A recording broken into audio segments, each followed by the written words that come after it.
Il existe, quelque part dans les profondeurs insondables du cosmos, une structure si vaste, si démesurément grande, qu'elle défie tout ce que nous pensions savoir sur l'univers. Imaginez un instant que vous vous trouviez dans l'obscurité complète, entouré d'un silence si total qu'il devient presque tangible, comme une matière douce et veloutée qui enveloppe votre corps. Là, dans ce silence, quelque chose attend votre regard, quelque chose d'immense, quelque chose dont la simple existence remet en question les lois fondamentales qui gouvernent la réalité elle-même. Ce soir, nous allons voyager ensemble vers cette structure, vers ce mystère que le télescope James Webb a arraché à l'obscurité cosmique, et en chemin, nous allons découvrir non seulement ce qu'elle est, mais ce que son existence signifie pour nous, pour notre place dans le cosmos, pour la nature même du temps et de l'espace. Laissez votre corps s'alourdir doucement contre votre lit. Sentez le poids de vos membres s'enfoncer dans le matelas. Ce voyage ne demande aucun effort de votre part, seulement votre présence, seulement votre curiosité, seulement cette merveilleuse capacité humaine à s'émerveiller devant l'infini. Avant que nous commencions vraiment ce voyage, je voudrais vous accueillir avec toute la chaleur dont je suis capable. D'où regardez-vous ce soir? Êtes-vous installé dans votre chambre, quelque part en France, en Belgique, au Québec, en Suisse, ou peut-être dans un coin du monde que je n'aurais jamais imaginé? Dites-le moi dans les commentaires, je lis chacun d'entre eux avec un vrai plaisir. Et si ce voyage vous touche, si ces mots vous accompagnent doucement vers le sommeil, un petit pouce vers le haut serait une façon belle et simple de me le faire savoir. Abonnez-vous également pour ne manquer aucun de nos prochains voyages ensemble, car nous avons tant d'endroits encore à explorer, tant de mystères à effleurer ensemble dans la douceur de la nuit. Maintenant, installez-vous confortablement, ajustez votre oreiller, posez votre téléphone à côté de vous, activez le mode main libre si vous le souhaitez, et laissez vos yeux se fermer naturellement. Vous n'avez rien à faire cette nuit, seulement écouter et vous laisser porter. Le télescope spatial James Webb, que les scientifiques appellent parfois simplement JWST, représente l'une des réalisations les plus extraordinaires de l'intelligence humaine. Pour comprendre ce qu'il a découvert, pour vraiment saisir le vertige de sa révélation, il faut d'abord comprendre qui il est, ce qu'il peut voir, et pourquoi sa vision dépasse tout ce que nous avions contemplé auparavant. Lancé le 25 décembre 2021 depuis le Centre spatial guyanais de Kourou, ce télescope est le fruit de plus de 25 années de travail, d'ingéniosité et d'une collaboration internationale sans précédent. Plus de 10 000 scientifiques, ingénieurs et techniciens ont contribué à sa création, représentant 20 pays différents et 3 agences spatiales majeures, la NASA, l'Agence spatiale européenne et l'Agence spatiale canadienne. Son coût total dépasse 10 milliards de dollars américains, ce qui en fait le projet scientifique le plus onéreux jamais réalisé par l'humanité. Mais chaque centime dépensé se justifie par l'ampleur de ce qu'il nous a déjà révélé. Pensez à la façon dont un miroir capte la lumière dans votre salle de bain chaque matin. Le miroir principal de James Webb, composé de 18 segments hexagonaux en beryllium, recouverts d'une fine couche d'or, mesure 6,5 mètres de diamètre. Pour vous donner une idée de ce que cela représente, imaginez que vous étendez les bras de chaque côté de votre corps, que vous demandez à un ami de faire de même, et que vous vous tenez main dans la main, bout à bout. Ce miroir est à peu près aussi large que cette image humaine. Mais ce n'est pas simplement sa taille qui le rend extraordinaire, c'est ce qu'il cherche à voir. Là où les yeux humains ne perçoivent que la lumière visible, là où même le télescope Hubble opérait principalement dans les longueurs d'onde visibles et ultraviolettes, James Webb observe l'univers dans l'infrarouge. Il voit la chaleur là où nous ne voyons que l'obscurité. Il perçoit les rayonnements que les galaxies les plus lointaines ont émis il y a des milliards d'années, des rayonnements qui ont été si étirés par l'expansion de l'univers qu'ils ont glissé depuis le domaine de la lumière visible vers celui de la chaleur infrarouge, invisible pour nos yeux, mais parfaitement lisible pour ces instruments sensibles. Pour que ces instruments fonctionnent correctement, pour que leurs détecteurs puissent saisir les signaux les plus faibles provenant des confins du cosmos, James Webb doit être maintenu à des températures proches du zéro absolu. Son écran solaire, déployé en une fleur géante de 5 couches de millard à luminiser, de la taille d'un court de tennis, protège ses instruments du Soleil, de la Terre et de la Lune. Dans l'ombre de cet écran, la température descend jusqu'à moins 233 degrés Celsius, soit seulement 40 degrés au-dessus du zéro absolu. À cette température, presque toute agitation atomique cesse. La matière elle-même devient presque immobile, silencieuse, comme si elle attendait elle aussi, dans une forme d'écoute universelle, les messages que l'univers veut lui transmettre. James Webb orbite autour d'un point particulier de l'espace appelé le point de Lagrange L, 2, situé à environ 1 500 000 km de la Terre, dans la direction opposée au Soleil. En ce lieu précis, les forces gravitationnelles de la Terre et du Soleil s'équilibrent de telle manière que le télescope peut maintenir une orbite stable, avec un minimum de correction. C'est comme trouver le parfait équilibre sur une corde tendue entre deux forces gigantesques et s'y endormir doucement. Les premières images de James Webb ont été dévoilées au public le 12 juillet 2022 et leur impact a été immédiat et profond. La première image officielle, publiée par le président des États-Unis Joe Biden lors d'une cérémonie à la Maison-Blanche, montrait le champ profond Webb, une image du groupe de galaxies SMACS 0723. Dans cette image, une zone du ciel pas plus grande que ce que couvrirait un grain de sable tenu à bout de bras se déployaient des milliers de galaxies, certaines parmi les plus anciennes jamais observées, des galaxies dont la lumière a voyagé pendant plus de 13 milliards d'années avant d'atteindre le miroir doré de Webb. Des galaxies déformées par la gravité en arcs lumineux, des galaxies en collision, des galaxies en formation, l'histoire de l'univers tout entière concentrée dans un minuscule fragment du ciel nocturne. Et pourtant, ce n'était que le début. Ce n'était que le premier aperçu de ce que Webb allait révéler, les premières notes d'une symphonie cosmique dont nous commençons à peine à percevoir l'ampleur. Dans les mois et les années qui ont suivi, James Webb a accumulé découverte après découverte, repoussant sans cesse les frontières de notre compréhension. Il a observé les atmosphères d'exoplanètes avec une précision sans précédent, détectant des molécules complexes dans l'air de mondes distants. Il a photographié la naissance d'étoiles dans des nébuleuses comme jamais auparavant, révélant les structures délicates des nuages de gaz et de poussière d'où émergent les soleils nouveaux. Il a scruté les galaxies les plus anciennes de l'univers observable, et c'est là, précisément là, que quelque chose d'inattendu, quelque chose de profondément troublant pour les cosmologistes, a commencé à émerger. Les galaxies qu'il observait dans l'univers primitif, les galaxies qui existaient à seulement quelques centaines de millions d'années après le Big Bang, ne ressemblaient pas du tout à ce que les théories prédisaient.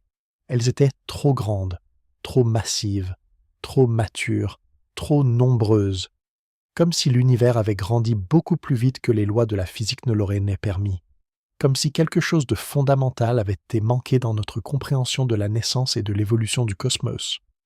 Pour comprendre pourquoi cela est si troublant, il faut d'abord comprendre ce que nous savons, ou croyons savoir, sur la formation des structures dans l'univers. Tout commence avec le Big Bang, cet événement singulier qui, selon notre meilleure compréhension, a donné naissance à l'espace, au temps, à la matière et à l'énergie il y a environ 13 milliards 800 millions d'années. Notez bien que je dis « selon notre meilleure compréhension », parce que le Big Bang lui-même reste entouré de mystères profonds, et James Webb nous a peut-être donné des raisons de le regarder avec des yeux neufs. Mais revenons au début.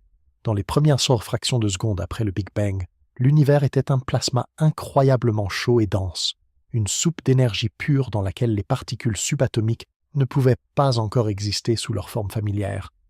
Puis, au fil des millièmes de secondes, des secondes, des minutes, des premières heures, l'univers s'est refroidi et expansé. Les quarks se sont assemblés pour former des protons et des neutrons. Les protons et les neutrons se sont associés pour créer les noyaux des premiers atomes légers, principalement de l'hydrogène et de l'hélium. 390 000 ans après le Big Bang, l'univers s'était suffisamment refroidi pour que les électrons puissent se fixer aux noyaux atomiques, formant les premiers atomes neutres. C'est ce moment que les cosmologistes appellent la recombinaison, un terme légèrement trompeur puisqu'il s'agissait en réalité de la première combinaison, et non d'une recombinaison. Avant cet instant, l'univers était opaque, la lumière ne pouvant pas voyager librement parce qu'elle était constamment diffusée par les électrons libres. Après la recombinaison, l'univers est devenu transparent, et cette lumière primitive, piégée depuis si longtemps, a été libérée pour voyager à travers l'espace. Nous la détectons encore aujourd'hui sous la forme du front cosmologique de micro-ondes, ce rayonnement fossile qui imprègne chaque centimètre carré du ciel observable, vestige de la chaleur primordiale de l'univers naissant. James Webb peut observer cette lumière ancienne avec une précision extraordinary Et dans ces infimes variations de température, dans ces subtils motifs d'intensité, se cache l'histoire de comment les structures cosmiques ont commencé à se former. Laissez maintenant votre imagination vous emmener dans cet univers primitif. Imaginez l'obscurité, pas l'obscurité douce et rassurante de votre chambre, mais une obscurité totale et absolue, un vide rempli de matière, mais dépourvu de lumière. C'est l'âge sombre de l'univers, la période qui s'étend de 380 000 ans à environ 200 millions d'années après le Big Bang. Durant ces 200 millions d'années, l'univers était plongé dans les ténèbres, ni étoiles, ni galaxies, ni source de lumière d'aucune sorte, juste de l'hydrogène et de l'hélium dans l'obscurité, se contractant lentement sous l'effet de la gravité, suivant le dessin subtil dessiné par les légères inhomogénéités du Big Bang lui-même. Ces légères variations de densité, ces imperceptibles grumeaux dans la soupe primordiale, représentent les semences à partir desquelles toutes les structures de l'univers ont grandi. Là où la matière était légèrement plus dense, la gravité était légèrement plus forte, attirant davantage de matière, renforçant la densité, augmentant encore la gravité. Un processus lent, patient, inexorable, comme la cristallisation d'une idée dans un esprit qui se repose. Puis, environ 200 millions d'années après le Big Bang, la première lumière est apparue. Les premières étoiles se sont allumées, des étoiles que nous appelons les étoiles de population 3, des géants stellaires d'une masse parfois 1000 fois supérieure à celle de notre Soleil, brûlant de façon si intense que leur vie n'a duré que quelques millions d'années. Ces premières étoiles ont été les pionnières, les créatrices. Elles ont forgé dans leur cœur les premiers éléments lourds, le carbone, l'oxygène, le fer, tous les matériaux dont la vie a besoin. Et quand elles ont explosé en supernovae titanesques, elles ont dispersé ces éléments dans l'espace, enrichissant le milieu interstellaire, préparant le terrain pour les générations d'étoiles suivantes, pour les étoiles comme notre Soleil, et pour les planètes comme la nôtre, et pour les êtres vivants qui y sont nés. C'est une généalogie cosmique d'une beauté saisissante. Vous êtes fait d'étoiles mortes. Chaque atome de carbone dans votre corps, chaque atome d'oxygène dans vos poumons, chaque atome de fer dans votre sang a été forgé dans le cœur d'une étoile qui a vécu et est morte avant même que notre Soleil soit né. Au fil du temps, ces premières étoiles se sont regroupées en amas, et ces amas sont devenues les premières protogalaxies. Les protogalaxies ont fusionné les unes avec les autres, attirées par la gravité, tourbillonnant ensemble dans des collisions cosmiques qui duraient des millions d'années. Les galaxies sont devenues plus grandes, plus riches, plus complexes. Au centre de beaucoup d'entre elles, des trous noirs supermassifs se sont formés, aspirant la matière environnante et émettant des jets d'énergie phénoménaux qui façonnaient la structure de la galaxie tout entière. Les bras spiraux se sont enroulés, les étoiles se sont multipliées, les systèmes planétaires se sont formés, et tout cela, selon le modèle standard de la cosmologie, devait se faire graduellement, progressivement, sur des milliards d'années. Tel était le récit établi, le cadre théorique dans lequel chaque observation faisait sens. Et c'est précisément ce récit que James Webb a commencé à ébranler. Les données ont commencé à affluer dès les premiers mois d'opération du télescope. Les astronomes qui étudièrent les images de Webb dans l'infrarouge lointain, cherchant les galaxies les plus anciennes et les plus distantes, ont commencé à trouver quelque chose d'inattendu. Dans l'univers primordial, dans cette période qui couvre les premiers milliards d'années après le Big Bang, ils ont trouvé des galaxies qui n'auraient pas dû exister. Des galaxies massives, organisées, matures, contenant des centaines de milliards d'étoiles, existant à une époque où l'univers était encore très jeune, trop jeune pour avoir eu le temps de former de telles structures selon notre modèle théorique. Ce fut comme ouvrir un album de photos de famille et trouver, dans les photos de votre père enfant, une image où il semble avoir 40 ans, bien habillé et avec une carrière déjà établie. Quelque chose ne cadre pas. Quelque chose est fondamentalement décalé dans le récit chronologique. Parmi les observations les plus troublantes, il y a eu la découverte de ce que les scientifiques ont commencé à appeler les monstres du cosmos ancien, des galaxies dont les masses et les structures auraient normalement mis des milliards d'années de plus à se former. En novembre 2022, une équipe dirigée par la chercheuse Ivo Labé de l'université Swinburne en Australie a annoncé la découverte de 6 de ces galaxies massives, existant entre 500 millions et 700 millions d'années après le Big Bang. Ces galaxies avaient des masses comprises entre plusieurs dizaines de milliards et jusqu'à 100 milliards de masses solaires. Pour contexte, Notre propre Voie lactée contient environ 200 milliards d'étoiles et a mis 13 milliards d'années à se former. Comment ces galaxies avaient-elles pu rassembler autant de masse en si peu de temps cosmique? La réponse, si tant est qu'il en existe une dans notre cadre théorique actuel, reste profondément incertaine. Mais les galaxies massives précoces n'étaient que le début. Alors que les équipes du monde entier continuaient d'analyser les données de Webb, une image plus grande, une image véritablement stupéfiante, a commencé à émerger. Il ne s'agissait plus simplement de galaxies individuelles plus grandes que prévu. Il s'agissait de structures, de regroupements de galaxies, de filaments, de murs et d'amas cosmiques d'une échelle qui dépassait tout ce que la théorie aurait pu prédire.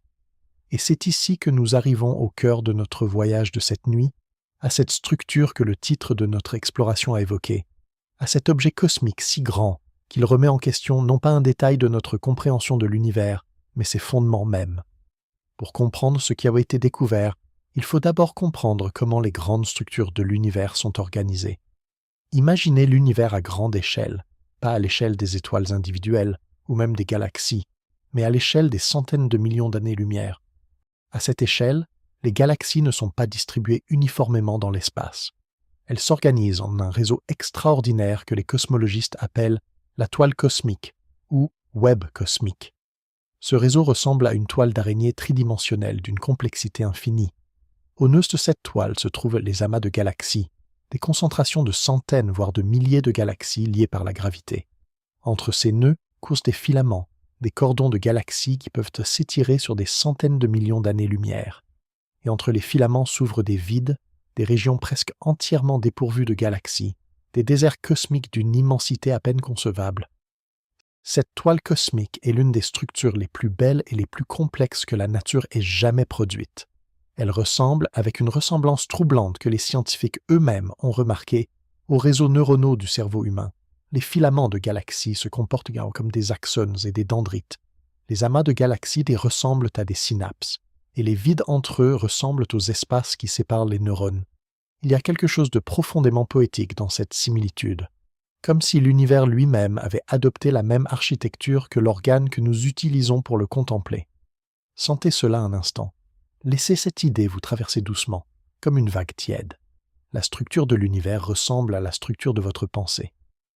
Le cosmos pense, en quelque sorte, avec la même géométrie que vous. Dans le cadre du modèle cosmologique standard, que les scientifiques appellent le modèle lambda CDM, l'existence de la toile cosmique est bien expliquée. Ce modèle prédit que la matière ordinaire, la matière dont nous sommes faits et que nous pouvons voir, ne représente qu'environ 5% du contenu total de l'univers. Les 27% restants sont composés de matière noire, une substance mystérieuse que nous ne pouvons pas voir directement, mais dont nous percevons les effets gravitationnels. Et les 68% restants constituent l'énergie sombre, une force mystérieuse encore plus énigmatique qui semble pousser l'univers à s'expanser de plus en plus vite. Ensemble, la matière noire et l'énergie sombre dominent le cosmos, façonnant sa structure à grande échelle d'une manière que notre compréhension actuelle ne fait que commencer à effleurer. La matière noire, en particulier, joue un rôle crucial dans la formation des structures cosmiques. Parce qu'elle n'émet pas de lumière et n'interagit pas avec la matière ordinaire par voie électromagnétique, elle n'est pas repoussée par la pression de radiation comme l'est la matière ordinaire. Dans les premiers instants après le Big Bang, la matière noire pouvait donc commencer à se regrouper et à former des structures gravitationnelles bien avant que la matière ordinaire en soit capable. Ces structures de matière noire, que les cosmologistes appellent les halos de matière noire, ont servi d'échafaudage sur lesquels la matière ordinaire, l'hydrogène et l'hélium a pu ensuite se condenser pour former les étoiles et les galaxies.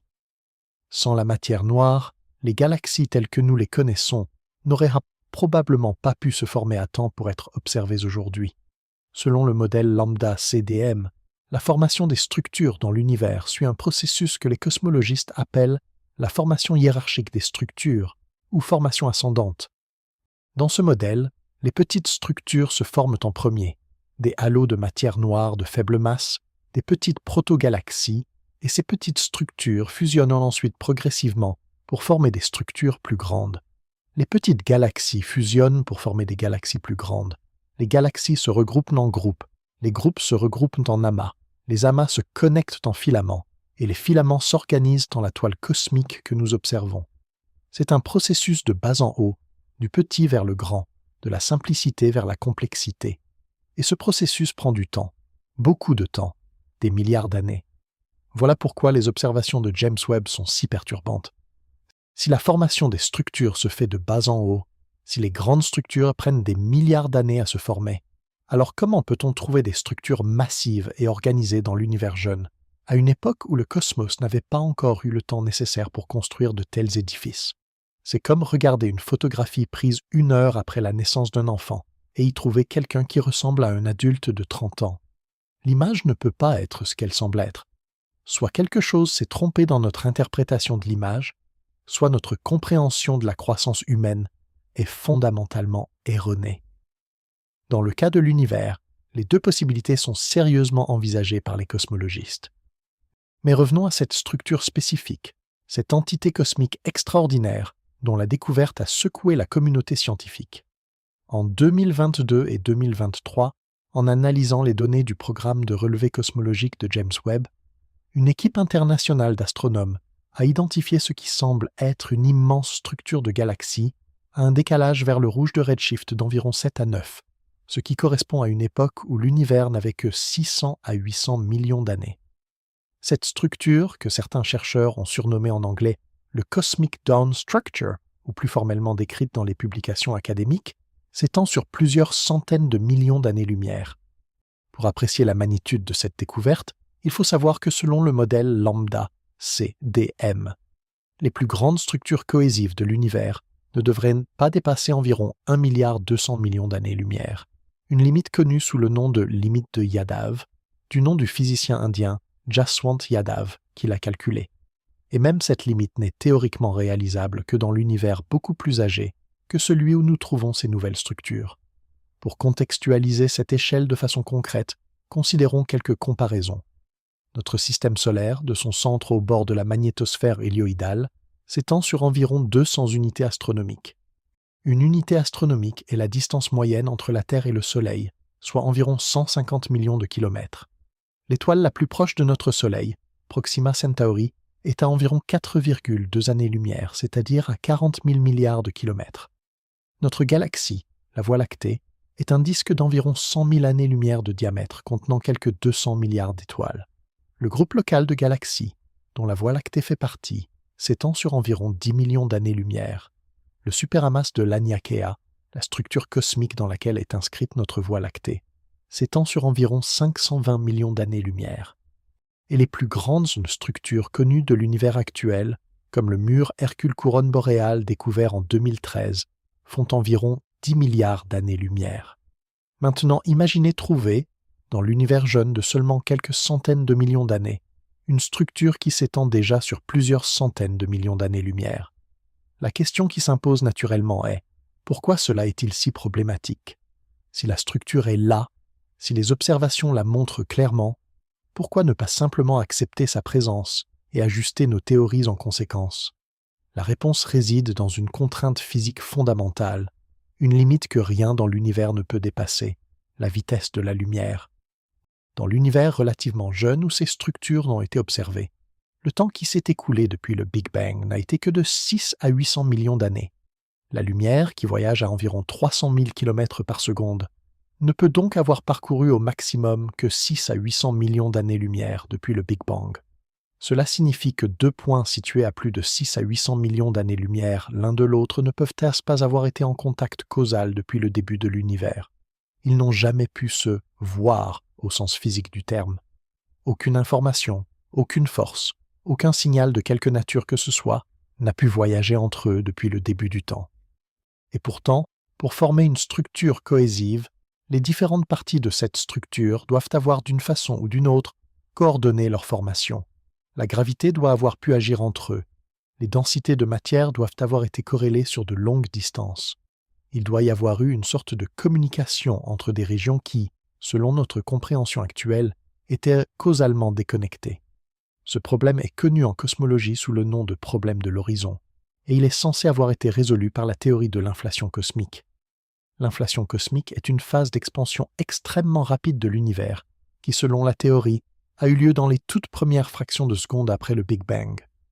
Durant cette phase, l'univers aurait augmenté de taille par un facteur d'au moins 10 à la puissance 26, peut-être beaucoup plus, en un temps ridiculement court, de l'ordre de 10 puissance moins 32 secondes.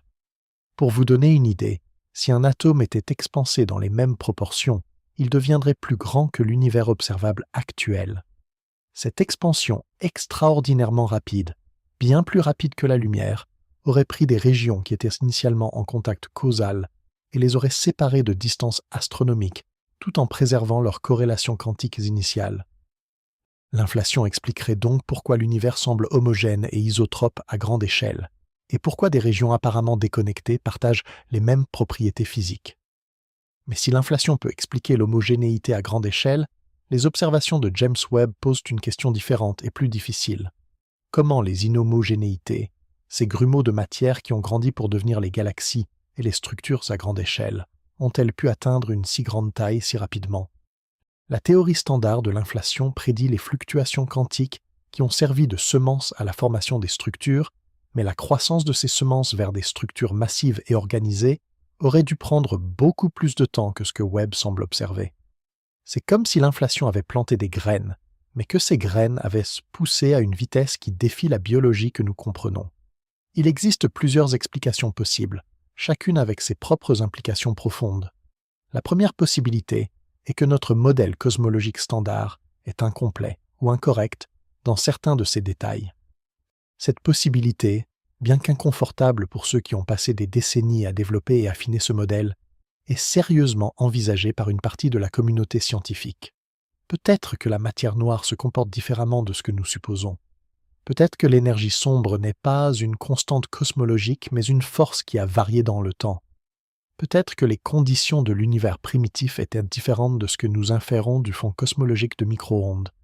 Peut-être qu'il existe des processus physiques que nous n'avons pas encore découverts, des forces ou des interactions qui ont accéléré la formation des structures dans le cosmos jeune.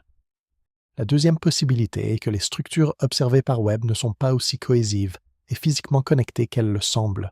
Il est possible que ce qui semble être une grande structure unifiée soit en réalité plusieurs structures plus petites, simplement alignées le long de notre ligne de visée, de telle façon qu'elles créent une apparence illusoire de connexion. Cette possibilité, connue sous le nom de biais de sélection ou effet de perspective, ne peut pas être complètement exclue, bien que les équipes d'analyse s'efforcent de la contrôler par des méthodes statistiques rigoureuses. La cosmologie observationnelle est un domaine où les biais de sélection et les artefacts d'observation sont des préoccupations constantes, et les scientifiques sont bien conscients de ces pièges. La troisième possibilité, la plus radicale et la plus fascinante, est que nous devons repenser fondamentalement notre compréhension de l'univers primitif. Peut-être que le Big Bang lui-même s'est déroulé différemment de ce que nous imaginons. Certains théoriciens ont proposé des variantes du modèle inflationnaire qui permettraient la formation plus rapide de structures. D'autres ont suggéré que la cosmologie à rebours d'éjection, dans laquelle l'univers n'a pas commencé par une singularité mais par un état de contraction qui a rebondi, pourrait créer des conditions initiales différentes permettant une formation de structures plus rapide. Quelques physiciens audacieux ont même remis en question le principe cosmologique lui-même, l'hypothèse que l'univers est homogène et isotrope à grande échelle, suggérant que notre région de l'univers pourrait être atypique d'une façon qui biaiserait nos observations et nos inférences. Ce débat scientifique, ce dialogue entre observation et théorie, entre données et modèles, est l'un des plus excitants et des plus conséquents de la cosmologie contemporaine. Et James Webb est au cœur de ce dialogue, fournissant des données d'une qualité et d'une précision sans précédent qui permettent de tester les théories de façon nouvelle. Chaque nouvelle image, chaque nouveau spectre, chaque nouvelle mesure de décalage vers le rouge ajoute un nouveau fragment à ce puzzle cosmique, nous rapprochant peut-être d'une compréhension plus profonde et plus vraie de la nature de notre univers. La technique par laquelle James Webb mesure les distances dans l'univers est en elle-même une merveille de physique.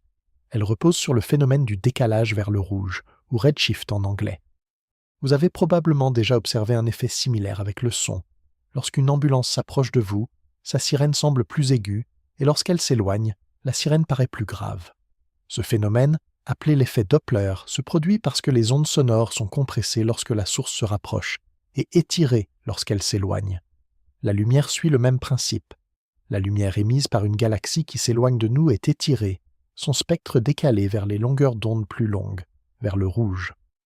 Plus une galaxie est lointaine, plus elle s'éloigne rapidement de nous à cause de l'expansion de l'univers, et plus son décalage vers le rouge est important. En mesurant le décalage vers le rouge d'une galaxie, les astronomes peuvent calculer sa distance et, par conséquent, le moment dans l'histoire de l'univers où la lumière a été émise. Un décalage vers le rouge de Z égal à 0 signifie que la galaxie est dans notre voisinage cosmique immédiat. Un décalage de Z égal à 1 signifie que la lumière a été émise, à une époque où l'univers n'avait que la moitié de son âge actuel. Un décalage de Z égal à 7, qui correspond aux galaxies que Webb observe dans l'univers très jeune, signifie que la lumière a été émise lorsque l'univers n'avait que quelques centaines de millions d'années, moins de 5% de son âge actuel. Et James Webb, avec sa sensibilité dans l'infrarouge, peut mesurer les décalages vers le rouge de galaxies avec Z égale à 10, 11, 12, voire plus, nous permettant de voir l'univers tel qu'il était lorsqu'il n'avait que quelques dizaines à quelques centaines de millions d'années d'existence. L'une des galaxies les plus lointaines jamais confirmées par James Webb s'appelle JADES-GS-Z-13-0. Et son décalage vers le rouge de 13,2 signifie que nous la voyons telle qu'elle était, seulement 320 millions d'années après le Big Bang, à une époque où l'univers n'avait que 2,3% de son âge actuel. Il y a quelque chose d'absolument vertigineux dans cette réalité. Lorsque vous regardez cette image, vous ne regardez pas la galaxie telle qu'elle est aujourd'hui. Vous regardez une image du passé, un fragment de lumière qui a voyagé pendant 13 milliards 500 millions d'années avant d'atteindre le détecteur de Webb. Cette galaxie telle qu'elle est aujourd'hui, si elle existe encore, est quelque chose que nous ne pouvons pas voir parce que la lumière qu'elle émet en ce moment mettra encore 13 milliards 500 millions d'années à nous atteindre. Nous sommes prisonniers du présent de notre propre perspective cosmique, et les télescopes sont nos seuls outils pour regarder à travers les fenêtres du temps. Revenons maintenant à la question des grandes structures et de cette entité cosmique particulière que James Webb a détectée. En 2023, une publication scientifique particulièrement notable a décrit ce qui semblait être un proto-superamas de galaxies, une structure cohésive de plusieurs centaines de galaxies, s'étendant sur plusieurs centaines de millions d'années-lumière, le tout existant à un décalage vers le rouge de Z environ égal à 7,9, ce qui correspond à une époque où l'univers n'avait qu'environ 700 millions d'années. Une autre équipe a décrit de larges filaments de galaxies à des redshifts similaires. Et plusieurs analyses statistiques des données de Webb ont révélé que les galaxies dans l'univers primitif sont beaucoup plus regroupées, beaucoup plus corrélées dans leur distribution que ce que le modèle lambda CDM prédit. Ce regroupement anormal des galaxies primitives est au cœur du problème. En cosmologie, on mesure ce regroupement par quelque chose qu'on appelle la fonction de corrélation à 2 points, un outil statistique qui quantifie la probabilité de trouver une galaxie à une distance donnée d'une autre galaxie, comparé à ce qu'on trouverait dans une distribution aléatoire. Si les galaxies étaient distribuées uniformément, la fonction de corrélation serait plate. Si elles ont tendance à s'agréger, la fonction de corrélation montrera un excès à certaines distances. Les mesures de Webb dans l'univers primitif montrent des excès de corrélation bien plus importants que ceux prédits par le modèle standard, et ces excès s'étendent à des distances bien plus grandes que ce qui est théoriquement attendu. Pour les cosmologistes, il s'agit là d'un signal d'alarme. La fonction de corrélation est comme l'empreinte digitale de la physique qui gouverne la formation des structures. Un écart significatif entre les prédictions théoriques et les observations signifie que quelque chose dans notre physique est soit incorrect, soit incomplet. Et les scientifiques sont en train d'explorer toutes les possibilités avec la même rigueur, la même honnêteté intellectuelle, la même volonté de suivre les données là où elles mènent, même si cela signifie remettre en question des décennies de travail théorique. C'est cela, la beauté de la méthode scientifique. Elle n'a pas peur de se tromper, parce qu'elle sait que chaque erreur corrigée est un pas de plus vers la vérité. Une des hypothèses qui a gagné en attention ces dernières années pour expliquer les anomalies observées par Webb est la possibilité d'une quantité accrue de matière noire, chaude, dans l'univers primitif. Dans le modèle standard, la matière noire est principalement froide, c'est-à-dire que les particules de matière noire se déplacent lentement comparées à la lumière. Cette matière noire froide favorise la formation de petites structures en premier, puis la fusion de ces petites structures en structures de plus en plus grandes au fil du temps. Mais si une partie significative de la matière noire se déplaçait à des vitesses relativistes dans l'univers primitif, elle aurait des propriétés différentes en termes de formation des structures, permettant potentiellement la formation plus rapide de structures à grande échelle. Une autre possibilité intrigante concerne les trous noirs primordiaux. La théorie prédit que dans les conditions extrêmes de l'univers tout jeune, des trous noirs pourraient se former directement à partir des fluctuations de densité du plasma cosmique, sans passer par l'étape d'une étoile. Ces trous noirs primordiaux, s'ils existent, pourraient avoir fourni des points d'ancrage gravitationnels, autour desquels la matière aurait pu s'agréger plus rapidement, accélérant la formation des premières structures. Cette idée, longtemps considérée comme marginale, a regagné de l'intérêt récemment à la lumière des observations de Webb, montrant des trous noirs supermassifs dans des galaxies très jeunes. Comment ces trous noirs ont-ils pu devenir si massifs si rapidement? Les trous noirs primordiaux pourraient être une partie de la réponse. Il y a aussi la possibilité que les premières générations d'étoiles, les étoiles de population 3 dont nous avons parlé plus tôt, étaient encore plus massives et plus nombreuses que ce que nos modèles actuels prédisent. Des étoiles d'une masse de plusieurs milliers de masses solaires, si elles ont existé, auraient créé des potentiels gravitationnels extraordinairement puissants autour d'elles, accélérant l'accrétion de matière et la formation de structures. Certaines de ces étoiles géantes auraient-ils pu s'effondrer directement en trous noirs supermassifs, sans passer par le stade de la supernova, contribuant ainsi à la population de trous noirs massifs que Webb observe dans les galaxies primitives. Alors que vous vous enfoncez un peu plus dans la douceur du repos, permettez-vous de visualiser cette vision de l'univers primitif. Imaginez que vous flottiez dans l'espace, à une époque où l'univers n'a que 700 millions d'années. Autour de vous, la texture de l'espace est différente de ce qu'elle est aujourd'hui. La densité de l'univers est bien plus élevée. Les galaxies sont plus rapprochées les unes des autres, non pas parce qu'elles sont plus petites en termes absolus, mais parce que l'univers lui-même est plus petit.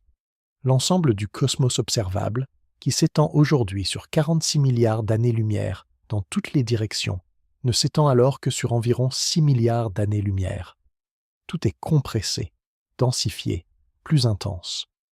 Les galaxies brillent d'une lumière bleue et ultraviolette intense, car elles forment des étoiles à un rythme frénétique, des étoiles jeunes et chaudes qui émettent principalement dans les courtes longueurs d'onde. Le ciel est plus riche en lumière, non pas une lumière douce et diffuse, mais des poches intenses de création stellaire, des feux d'artifice cosmiques qui explosent dans toutes les directions. Et dans ce tableau de l'univers primitif, voici la structure que nous cherchons à comprendre. Un réseau de filaments de galaxies, peut-être plus ténu, moins bien défini que la toile cosmique actuelle, mais déjà présent, déjà en train de s'organiser selon un dessin qui semble défier nos attentes théoriques. Des amas protogalactiques qui contiennent déjà des centaines de systèmes stellaires connectés par des fils gravitationnels à d'autres amas distants, formant ensemble une structure qui s'étend bien au-delà de ce que notre théorie aurait pu prédire. C'est comme regarder un arbre dont la croissance défie les lois de la biologie que vous connaissez. Il est là, indéniablement réel, magnifique dans sa complexité, mais impossible selon tout ce que vous croyez comprendre de la nature. Il est important de noter, et c'est une distinction cruciale que les scientifiques eux-mêmes soulignent constamment, que défier le modèle standard ne signifie pas nécessairement que le modèle est faux. La science ne fonctionne pas en termes de vrais et de faux absolus. Elle fonctionne en termes de modèles qui expliquent mieux ou moins bien les observations. Le modèle lambda CDM est extraordinairement bien confirmé par des dizaines d'années d'observations indépendantes, du fond cosmologique de micro-ondes aux oscillations acoustiques baryoniques, en passant par les courbes de rotation des galaxies et les lentilles gravitationnelles. Il serait précipité et scientifiquement irresponsable de le rejeter sur la base d'un ensemble d'observations nouvelles, aussi troublantes soient-elles. Ce qui est plus probable, c'est que le modèle lambda CDM aura besoin d'être raffiné, d'être complété, peut-être de recevoir des ajustements dans ses paramètres ou dans ses hypothèses sous-jacentes. Cette façon dont la science progresse, par accumulation d'observations, construction de théories, test de ces théories contre de nouvelles observations et ajustement progressif de notre compréhension, est elle-même une chose magnifique à contempler. C'est un processus collectif, un effort de l'humanité tout entière pour comprendre la réalité dans laquelle elle se trouve. chaque scientifique qui analyse les données de Webb, chaque théoricien qui propose de nouvelles explications, chaque ingénieur qui a construit et lancé le télescope contribue à cette entreprise collective. Et vous aussi, en ce moment, en prêtant votre attention et votre curiosité à ces questions, vous faites partie de cette communauté humaine qui cherche à comprendre le cosmos. Le voyage de la connaissance est partagé. Parlons maintenant d'une autre découverte connexe de James Webb qui ajoute de la profondeur à notre compréhension de l'univers primitif. La découverte de trous noirs supermassifs dans des galaxies extrêmement jeunes. Un trou noir supermassif est un trou noir dont la masse est des millions, voire des milliards, de fois supérieure à celle de notre Soleil. Notre propre galaxie, la Voie lactée, en héberge un au centre, Sagittarius, A étoile, avec une masse d'environ 4 millions de masses solaires. La galaxie d'Andromède, notre voisine la plus proche, en héberge un encore plus massif, d'environ 100 millions de masses solaires. Ces objets extraordinaires façonnent la dynamique de leur galaxie haute de façon profonde. Comment se forment les trous noirs supermassifs? La réponse courte est que nous ne savons pas avec certitude. La théorie la plus répandue est qu'ils commencent comme des trous noirs de masse stellaire, formés par l'effondrement d'étoiles massives, et qu'ils croissent ensuite par accrétion de matière et par fusion avec d'autres trous noirs au fil du temps. Mais ce processus de croissance a des limites physiques. Un trou noir en accrétion émet une luminosité extraordinaire qui pousse la matière environnante vers l'extérieur, limitant le taux d'accrétion. Cette limite est connue sous le nom de luminosité d'Eddington, du nom de l'astrophysicien britannique Arthur Eddington. Même en accrétant à la limite d'Eddington de façon continue, un trou noir de masse stellaire mettrait des milliards d'années pour atteindre les masses observées dans les galaxies locales. James Webb a observé des quasars, des noyaux galactiques actifs alimentés par des trous noirs supermassifs en accrétion, dans des galaxies avec des décalages vers le rouge de 7, 8, 9 et plus. Ces trous noirs ont des masses de plusieurs centaines de millions à plusieurs milliards de masses solaires, et ils existent lorsque l'univers n'a que quelques centaines de millions d'années. Le temps disponible pour leur formation est radicalement insuffisant selon les modèles standards de croissance des trous noirs. Même en supposant une accrétion à la limite d'Eddington continue depuis le tout début de l'univers, ces trous noirs seraient bien trop petits par rapport à ce que Webb observe. Plusieurs solutions ont été proposées. L'une est que les trous noirs primitifs ont subi des épisodes de superaccrétion, accrétant de la matière à des taux bien supérieurs à la limite d'Eddington pendant de courtes périodes. Certains modèles permettent une superaccrétion dans des conditions spécifiques, notamment lorsque l'accrétion se produit selon une géométrie qui permet à l'excès de lumière de s'échapper par des cônes polaires étroits plutôt que de repousser la matière uniformément. Une autre solution est la formation directe de trous noirs massifs, sans passer par l'étape d'une étoile, à partir de l'effondrement direct de nuages de gaz cosmiques primitifs. Dans des conditions spécifiques de densité et de vitesse de refroidissement, des nuages de gaz de plusieurs dizaines de milliers de masses solaires pourraient s'effondrer directement en trous noirs sans former d'étoiles, créant des graines de trous noirs déjà massives à partir desquelles les trous noirs supermassifs observés pourraient croître plus facilement. Ces mystères, la formation rapide des grandes structures, la croissance des trous noirs supermassifs dans l'univers primitif sont liés entre eux par un fil commun. L'idée que les processus physiques dans l'univers jeune étaient peut-être différents ou plus intenses, ou plus rapides, que ce que notre extrapolation des lois physiques actuelles suggérerait. Il y a quelque chose de profondément humain dans cette réalisation. Nos théories sont construites à partir de nos observations du cosmos dans son état actuel, et nous les extrapolons vers le passé en supposant que les mêmes lois s'appliquaient alors.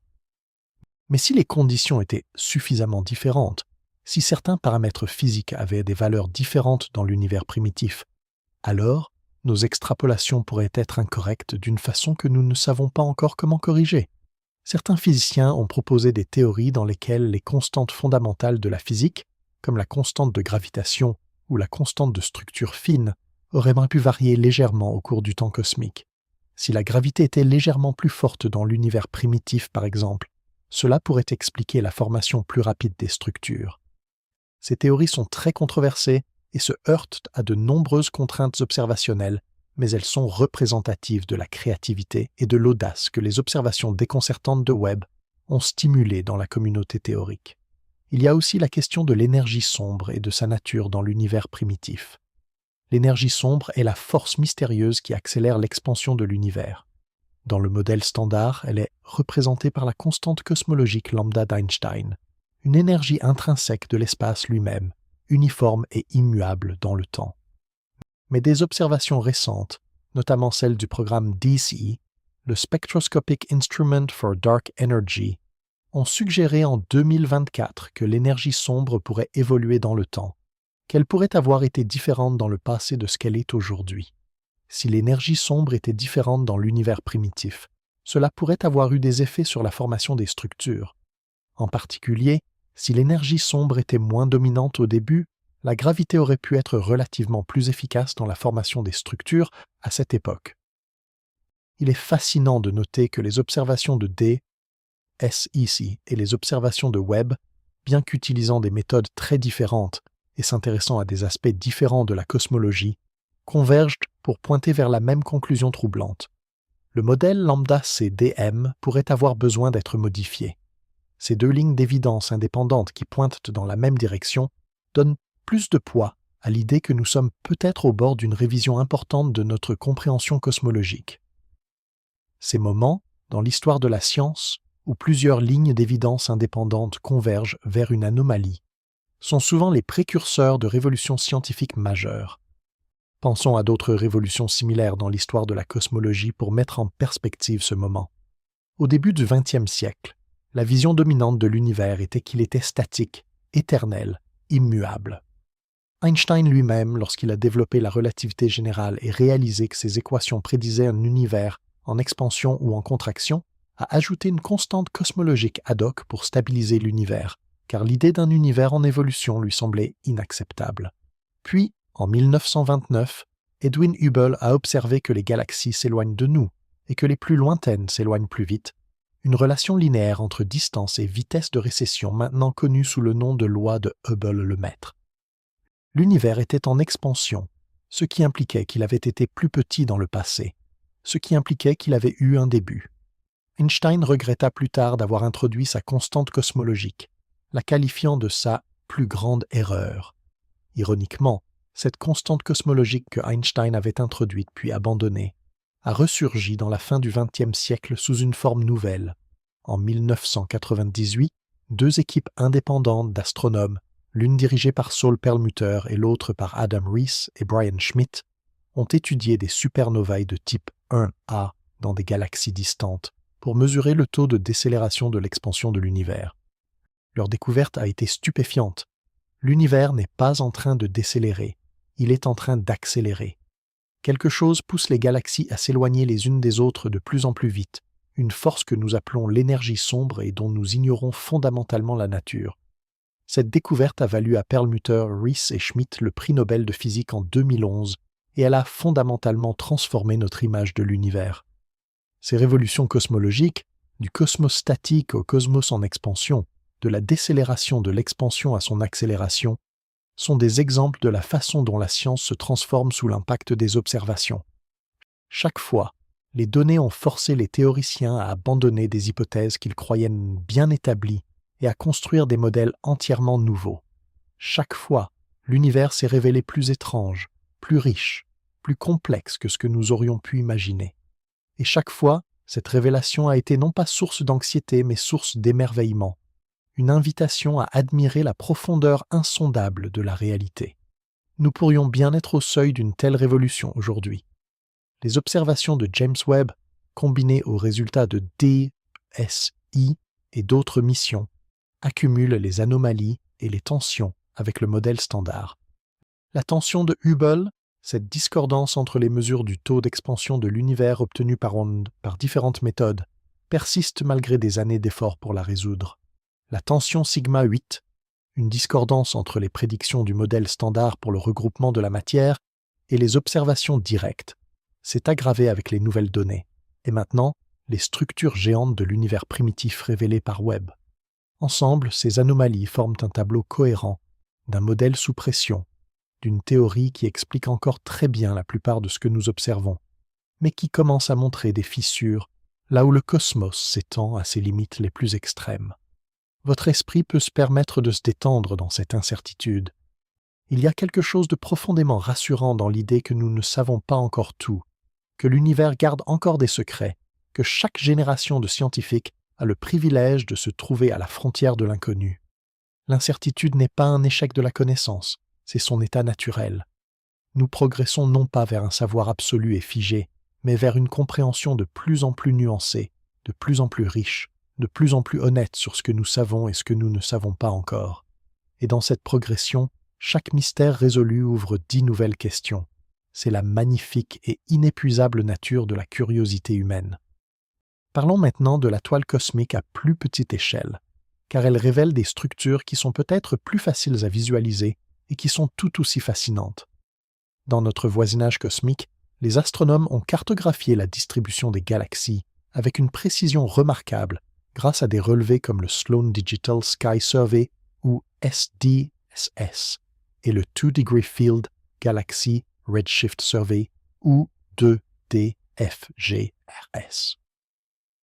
Ces relevés ont révélé la structure à grande échelle de l'univers local, avec une clarté extraordinaire, confirmant que la toile cosmique est réelle et qu'elle correspond bien aux prédictions du modèle lambda CDM dans l'univers actuel. Dans cet univers local, nous pouvons identifier des structures de différentes tailles, comme les couches d'un gâteau cosmique. À la plus petite échelle, il y a les groupes de galaxies, des associations de quelques dizaines de galaxies liées gravitationnellement. Notre propre groupe local en est un exemple. Il comprend la Voie lactée, la galaxie d'Andromède, la galaxie du Triangle et une cinquantaine de galaxies naines satellites. L'ensemble du groupe local s'inscrit dans une sphère d'environ 10 millions d'années-lumière de diamètre. Au-delà des groupes, il y a les amas de galaxies, des structures qui peuvent se contenir des centaines à des milliers de galaxies.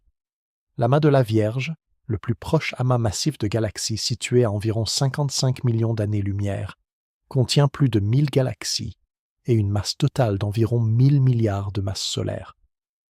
L'amas de Coma, à 320 millions d'années-lumière, est encore plus riche avec plus de 1000 galaxies brillantes et d'innombrables galaxies naines.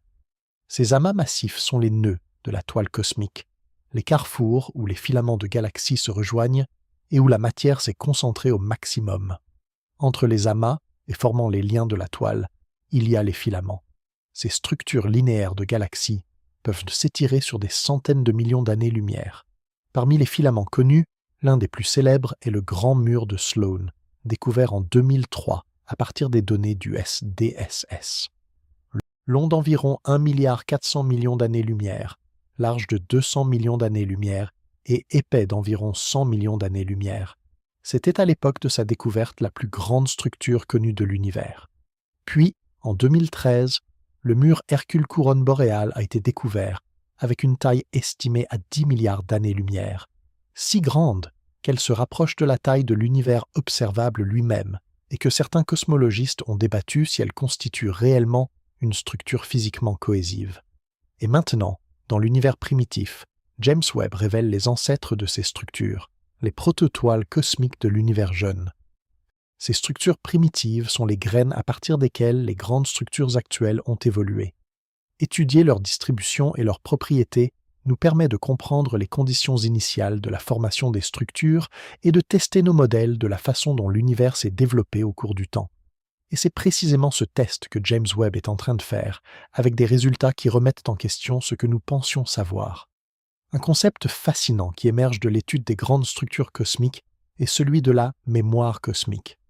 Les grandes structures de l'univers actuel portent, dans leur forme et leur distribution, les empreintes des conditions physiques de l'univers primitif. Par exemple, les oscillations acoustiques baryoniques, ou OAB, sont des oscillations dans la distribution de la matière qui ont été créées par des ondes acoustiques dans le plasma cosmique primitif, avant que celui-ci ne se découple en formant les premiers atomes.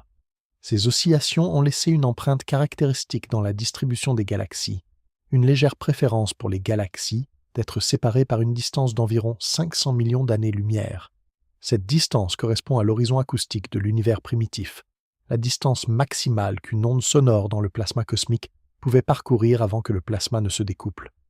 Cette empreinte des oscillations acoustiques baryoniques est visible dans les relevés de galaxies actuelles, et elle a été mesurée avec une précision remarquable. C'est comme trouver dans la distribution des villes modernes les traces de l'histoire géologique ancienne qui a façonné le terrain sur lequel elles ont été construites. Les villes d'aujourd'hui reflètent les contraintes imposées par la topographie créée il y a des millions d'années, et la distribution des galaxies d'aujourd'hui reflète les contraintes imposées par la physique acoustique du plasma cosmique il y a 13 milliards d'années. Il y a quelque chose de profondément émouvant dans cette idée de mémoire cosmique, dans le fait que l'histoire de l'univers est inscrite dans sa structure présente pour qui sait lire ce texte. James Webb lit ce texte avec une précision et une résolution sans précédent, et il le lit également dans l'univers primitif, où les empreintes des conditions initiales devraient être les plus fraîches et les plus visibles. Comprendre si les oscillations acoustiques baryoniques dans l'univers primitif correspondent aux prédictions du modèle standard est un test crucial de notre cosmologie. Les premières indications de Webb suggèrent que là encore, les choses ne sont pas tout à fait comme prévu, que la distribution de la matière dans l'univers primitif porte des empreintes légèrement différentes de celles prédites. Un autre indice qui s'ajoute au tableau de plus en plus cohérent d'un univers qui ne se comporte pas exactement comme nos théories l'avaient prévu. Permettez-moi maintenant de vous emmener dans une réflexion sur ce que ces découvertes signifient philosophiquement, sur ce qu'elles nous disent de notre place dans le cosmos et de la nature de la compréhension humaine. Depuis l'Antiquité, les êtres humains ont cherché à comprendre l'univers dans lequel ils vivent. Les premiers astronomes babyloniens cataloguaient les mouvements des planètes avec une précision remarquable pour prédire les éclipses et les saisons. Les philosophes grecs comme Aristote et Ptolémée construisaient des modèles géocentriques de l'univers qui, bien qu'incorrects dans leurs hypothèses fondamentales, fonctionnaient étonnamment bien pour prédire les positions des planètes.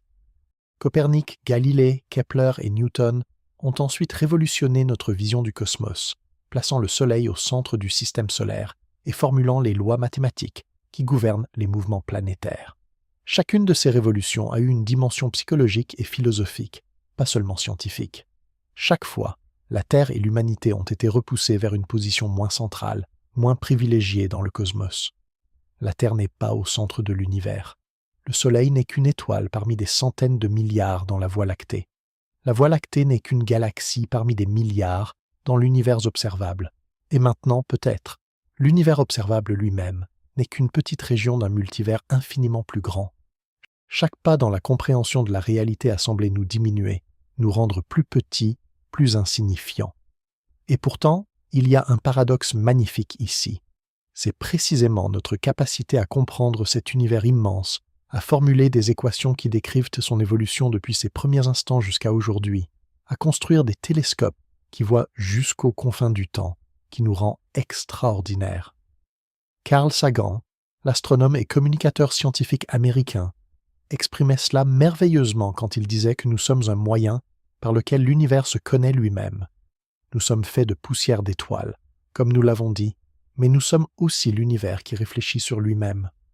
En contemplant la structure de l'univers primitif à travers James Webb, nous ne sommes pas simplement des observateurs extérieurs regardant quelque chose d'autre.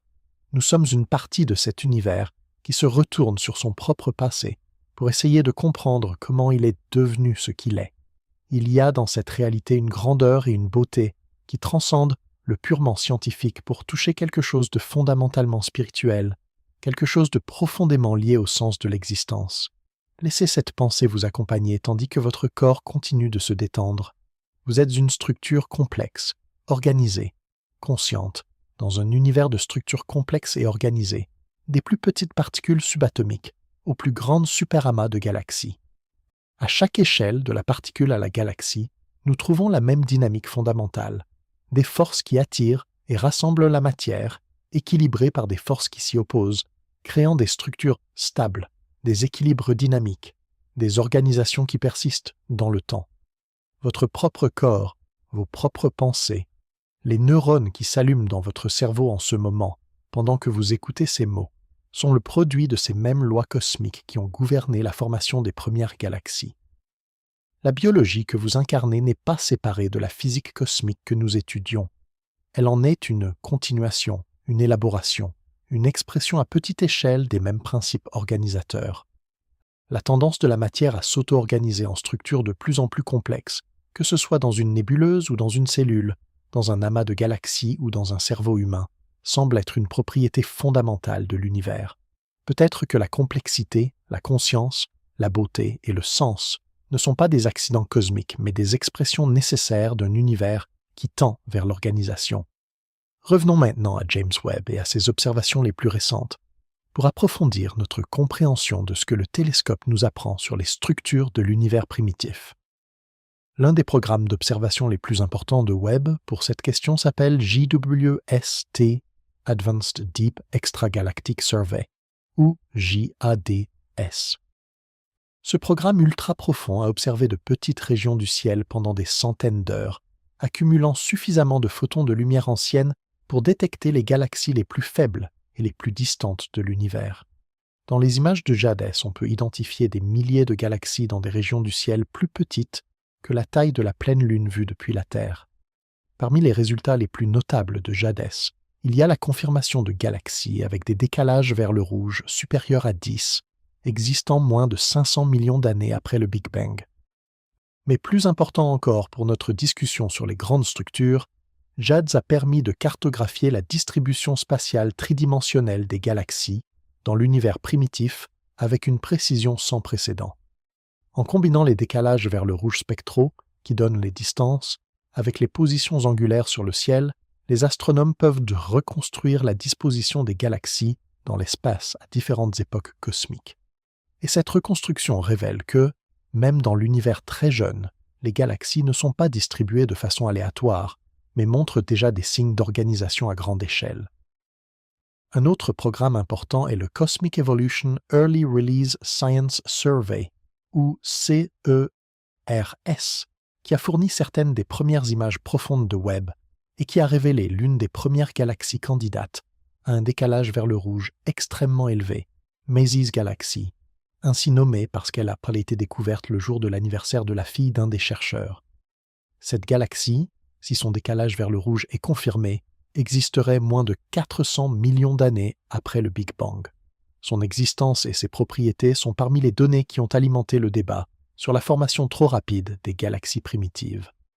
Le programme d'observation PRIMER, Public Release Imaging for Extragalactic Research, a quant à lui fourni des images profondes de 2 champs du ciel couvrant des surfaces plus grandes, permettant l'étude statistique de la population de galaxies dans l'univers primitif. Ces études statistiques sont cruciales pour distinguer les anomalies réelles des fluctuations aléatoires. Un seul exemple d'une galaxie anormalement massive pourrait être une anomalie statistique, un objet rare mais possible dans le cadre du modèle standard. Mais des centaines ou des milliers d'exemples qui forment un pattern cohérent constituent une preuve bien plus robuste d'une déviation systématique. Les statistiques de la population galactique dans l'univers primitif, telles que mesurées par Webb, montrent effectivement des déviations systématiques. La fonction de masse des galaxies, c'est-à-dire le nombre de galaxies en fonction de leur masse, montre un excès de galaxies massives dans l'univers jeune par rapport aux prédictions du modèle standard. Cet excès est statistiquement significatif, avec un niveau de confiance de plusieurs sigma dans plusieurs études indépendantes, utilisant différentes méthodes. Ce n'est plus une anomalie isolée, mais un pattern robuste. La question naturelle est de savoir si ces galaxies massives de l'univers primitif sont les ancêtres directs des galaxies massives que nous observons dans l'univers actuel. Si tel est le cas, alors il doit y avoir une continuité évolutive entre elles, et l'étude de leur morphologie, de leurs propriétés spectrales et de leur environnement devrait révéler les étapes intermédiaires de cette évolution.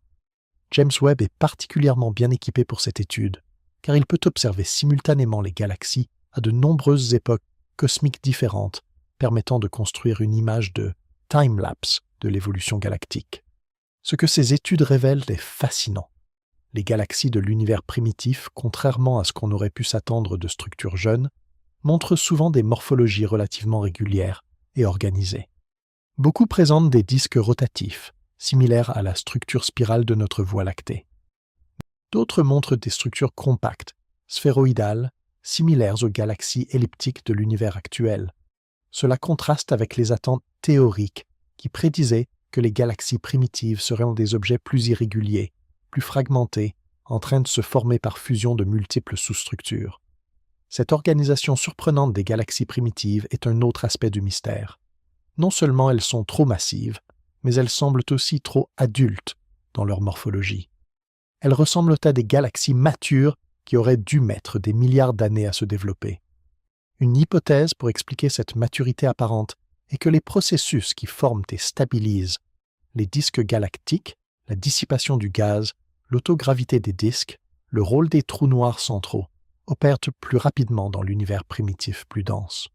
Une autre hypothèse est que nos critères de classification morphologique, développés pour les galaxies de l'univers actuel, ne s'appliquent pas de la même façon aux galaxies primitives et que ce qui ressemble à un disque organisé pourrait être en réalité quelque chose de fondamentalement différent. Il y a aussi la question de ce que l'on appelle le feedback des trous noirs. Les trous noirs supermassifs au centre des galaxies, lorsqu'ils accrètent de la matière, émettent des quantités prodigieuses d'énergie sous forme de radiation et de jets de particules. Cette énergie peut chauffer et expulser le gaz de la galaxie, ralentissant ou arrêtant la formation de nouvelles étoiles. Ce processus de feedback est considéré comme l'un des mécanismes principaux qui régulent la croissance des galaxies et les empêchent de continuer à former des étoiles indéfiniment. Les observations de Webb de galaxies primitives qui ont déjà cessé de former des étoiles, des galaxies quenched en anglais, à des décalages vers le rouge très élevés, suggèrent que ce feedback opère très tôt dans l'histoire de l'univers, peut-être même de façon plus efficace que dans l'univers actuel. Cet interplay complexe entre la formation des étoiles, la croissance des trous noirs, le feedback et la formation des structures à grande échelle est au cœur de l'astrophysique galactique moderne, et James Webb nous donne accès à cet interplay dans l'univers primitif pour la première fois. C'est comme avoir la capacité de regarder les premiers pas d'un être humain, non pas à partir d'une photographie floue, mais avec une caméra haute définition, et de réaliser que ces premiers pas ressemblent à ceux d'un adulte expérimenté plutôt qu'à ceux d'un enfant qui apprend à marcher. En nous approchant des 2/3 de notre voyage de cette nuit, permettez-moi de vous emmener dans une réflexion sur l'un des aspects les plus profonds et les plus troublants des découvertes de Webb, leurs implications pour notre compréhension du Big Bang lui-même. Le Big Bang, rappelons-le, est le modèle cosmologique qui décrit l'évolution de l'univers depuis un état initial de densité et de température extrême. Ce n'est pas une explosion dans l'espace, comme on se l'imagine souvent, mais une expansion de l'espace lui-même.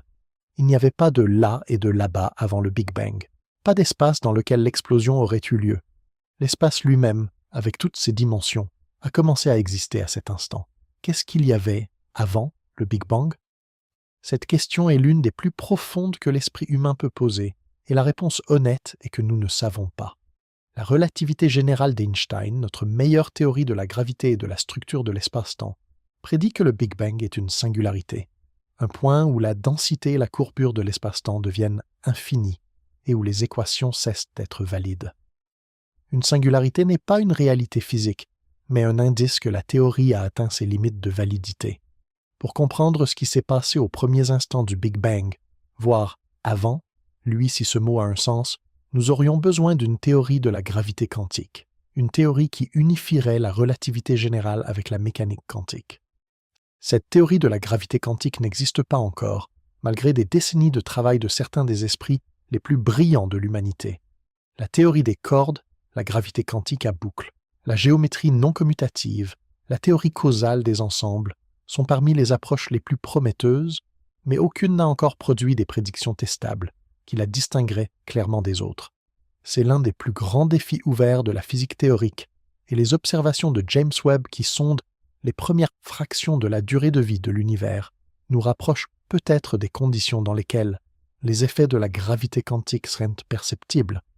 Certains cosmologistes ont suggéré que les anomalies observées par Webb pourraient être un indice des effets de la gravité quantique sur la formation des structures.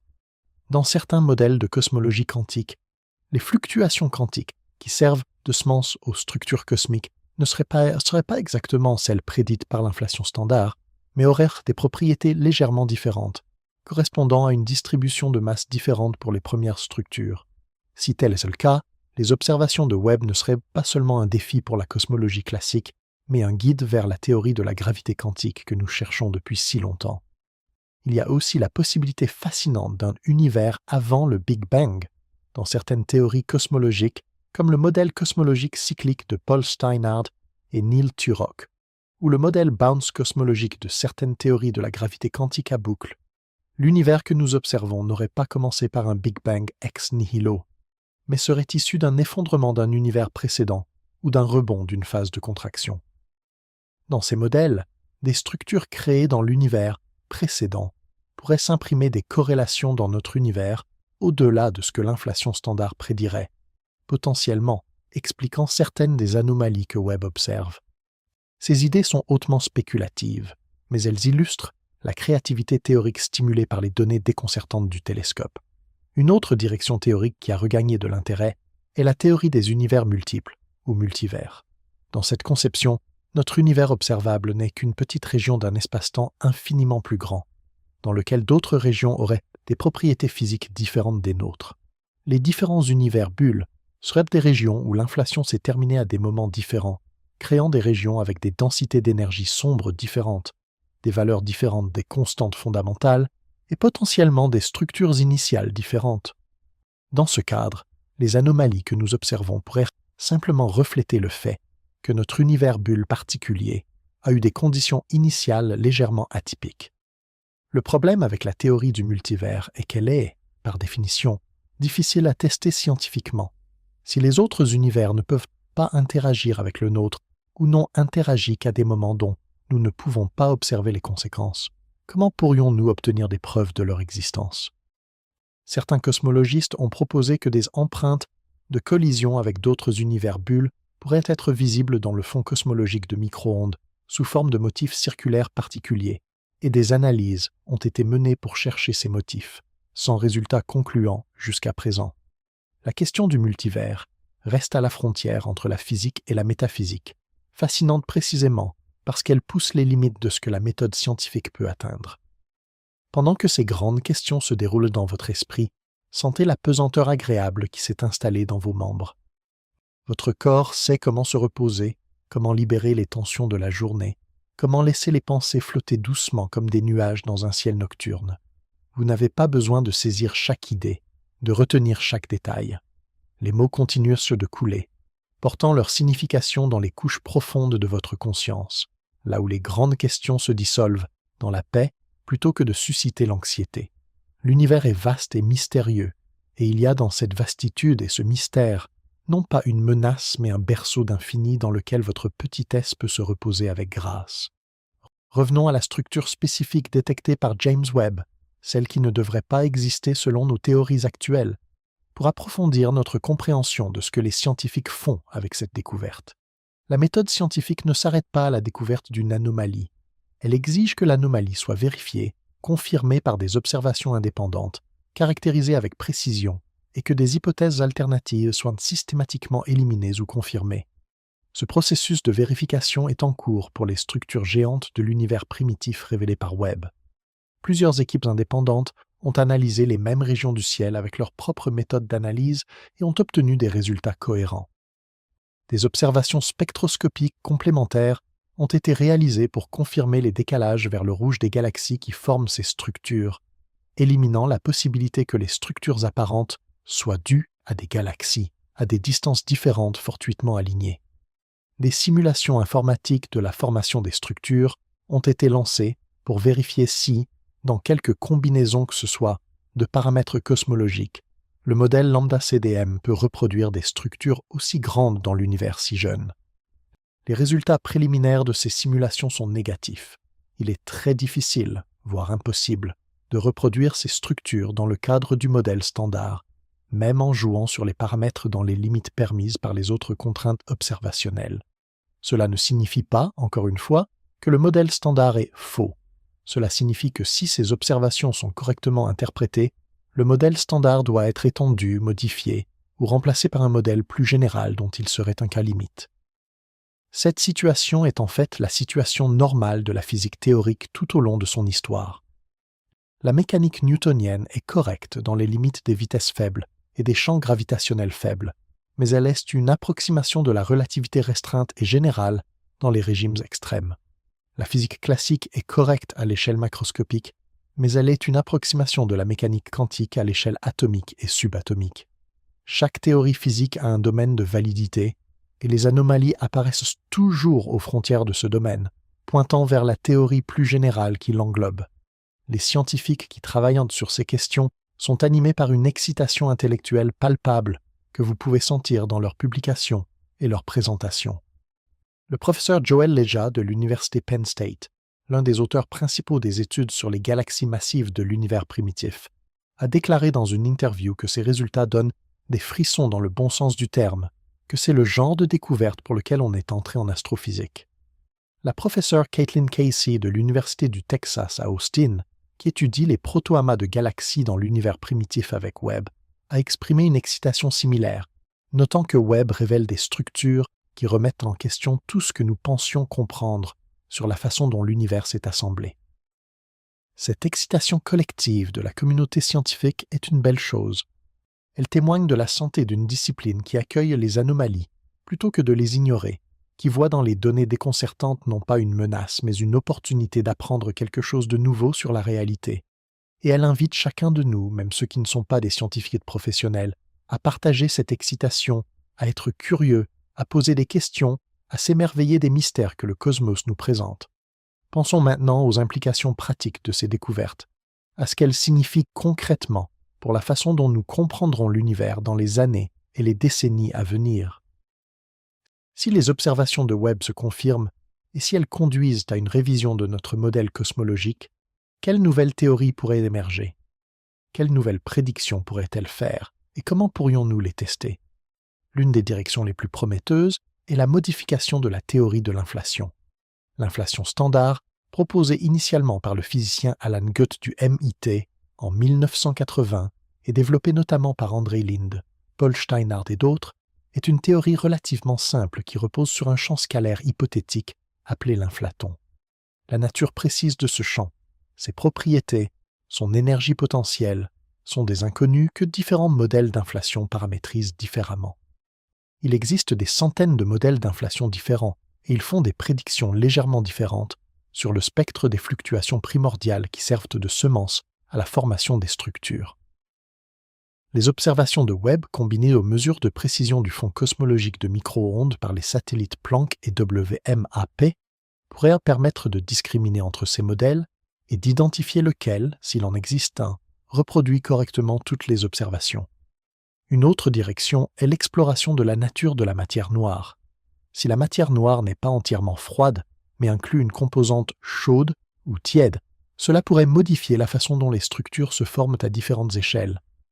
La matière noire, tiède, composée de particules se déplaçant à des fractions significatives de la vitesse de la lumière, efface les structures en dessous d'une certaine masse, tout en permettant la formation de structures à plus grande échelle. Des ajustements dans la proportion et les propriétés de la matière noire tiède pourraient potentiellement expliquer certains des excès observés par Webb dans les grandes structures primitives, tout en restant cohérent avec les observations des petites structures. Il y a aussi la possibilité fascinante d'une interaction entre la matière noire et l'énergie sombre qui aurait modifié leur comportement dans l'univers primitif. Dans le modèle standard, la matière noire et l'énergie sombre ne s'interactent pas directement, chacune évoluant indépendamment. Mais des modèles de énergie sombre couplés ont été proposés dans lesquels il y a un transfert d'énergie entre les deux composantes sombres. De tels couplages pourraient modifier le taux de croissance des structures à différentes époques, potentiellement expliquant les observations de Webb.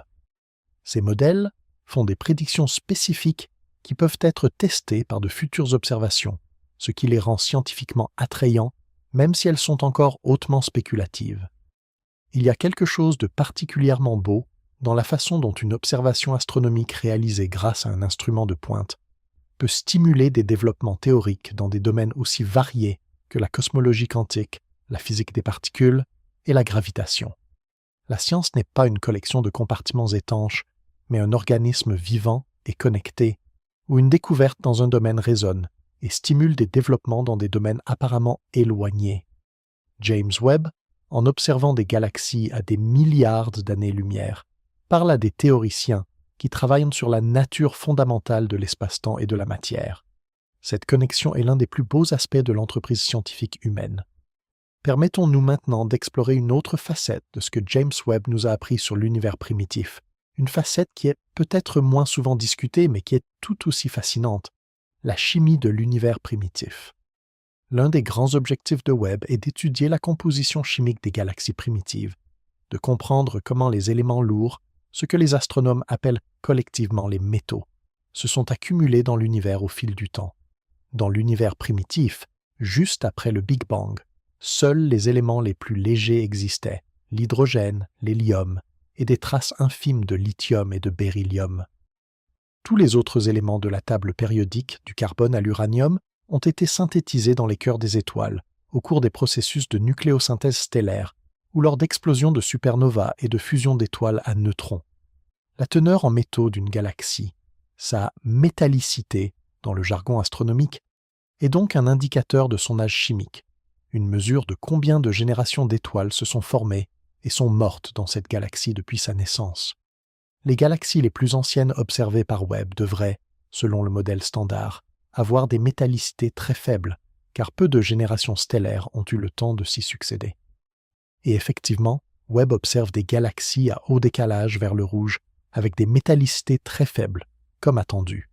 Mais là encore, il y a des surprises. Certaines galaxies dans l'univers très jeune ont des métallicités plus élevées que prévu, suggérant que la nucléosynthèse stellaire, la fabrication des éléments dans les étoiles, a opéré plus rapidement ou plus efficacement que nos modèles ne l'auraient prédit. Des galaxies qui devraient être chimiquement primitives semblent parfois avoir déjà enrichi leur gaz en éléments lourds, à un niveau qui correspond à plusieurs générations d'étoiles, alors que le temps cosmique disponible n'aurait théoriquement permis qu'une ou deux générations. Cette richesse chimique inattendue dans les galaxies primitives est cohérente avec l'image générale que Webb nous dessine. Un univers qui s'est développé, organisé et complexifié plus rapidement que nos théories ne le prédisent. Les étoiles se sont formées plus vite, les galaxies se sont assemblées plus vite, les éléments lourds se sont accumulés plus vite. Quelque chose dans le moteur de l'évolution cosmique tournait à une vitesse plus élevée que prévu dans les premiers milliards d'années. Cette image d'un univers suractif dans sa jeunesse n'est pas sans précédent conceptuel. Dans d'autres domaines de la physique et de la biologie, les systèmes complexes montrent souvent une activité plus intense dans leur phase initiale que dans leur phase mature. Les premières phases d'un orage sont les plus turbulentes. Les premières années d'une étoile sont celles où elle brûle le plus intensément. La croissance la plus rapide d'un organisme se produit souvent au premier stade de son développement. Peut-être que l'univers, en tant que système complexe, suit un pattern similaire. Une jeunesse tumultueuse et rapide, suivie d'une maturité plus lente et plus calme. Mais il y a aussi une autre perspective possible. Peut-être que ce que nous interprétons comme une suractivity est en réalité le reflet de notre biais d'observation. Webb voit les galaxies les plus lumineuses, les plus massives, les plus actives de l'univers primitif. Les galaxies faibles et peu massives, si elles sont nombreuses, ne sont pas détectées ou leur présence est sous-estimée.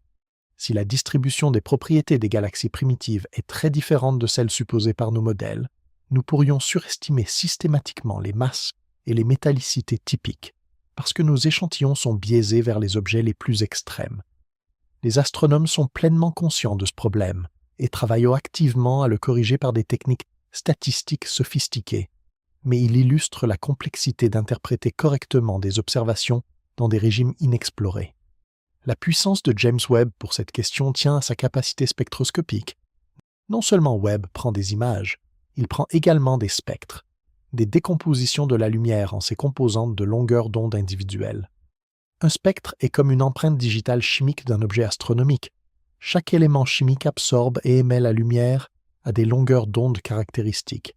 Et en analysant le spectre d'une galaxie, les astronomes peuvent identifier quels éléments sont présents, en quelle quantité, à quelle température et à quelle densité. L'instrument NIRSPEC de Webb, le Near Infrared Spectrograph, peut obtenir simultanément les spectres de jusqu'à 200 objets dans son champ de vue, grâce à un dispositif de micro-obturateur, une grille de minuscules écoutilles dont chacune peut être ouverte ou fermée individuellement pour sélectionner les objets d'intérêt. Cette capacité de spectroscopie multiplexe est transformatrice. Elle signifie que Webb peut obtenir des mesures de décalage vers le rouge précises et des informations chimiques pour des centaines de galaxies en une seule observation, construisant des bases de données statistiquement robustes de propriétés galactiques dans l'univers primitif. C'est grâce à cette capacité que les cartographies tridimensionnelles des grandes structures de l'univers primitif sont possibles, et c'est grâce à elles que les preuves des anomalies dont nous parlons deviennent statistiquement convaincantes. Dans les années à venir, Webb continuera d'observer l'univers primitif avec une profondeur et une sensibilité croissantes. De nouvelles structures seront cartographiées, de nouvelles galaxies caractérisées, de nouvelles mesures de la fonction de masse galactique et de la distribution des métallicités accumulées. En parallèle, de nouveaux télescopes terrestres et spatiaux entreront en opération et compléteront les observations de Webb. Le télescope extrêmement grand, ou ELT, de l'Observatoire européen austral, actuellement en construction au Chili et prévu pour les premières observations vers 2027, est un télescope optique de 39 mètres de diamètre qui permettra d'étudier des objets extrêmement faibles avec une résolution angulaire extraordinaire. Avec Webb dans l'espace et l'ELT au sol, les astronomes disposeront d'une combinaison sans précédent pour sonder l'univers primitif sous tous ses angles. Il y a aussi l'avenir de l'observation radio et millimétrique. Le réseau ALMA, Atacama Large Millimeter Array, au Chili, observe les galaxies primitives dans les longueurs d'onde millimétriques et sous-millimétriques, permettant d'étudier le gaz froid et la poussière dans ces systèmes distants.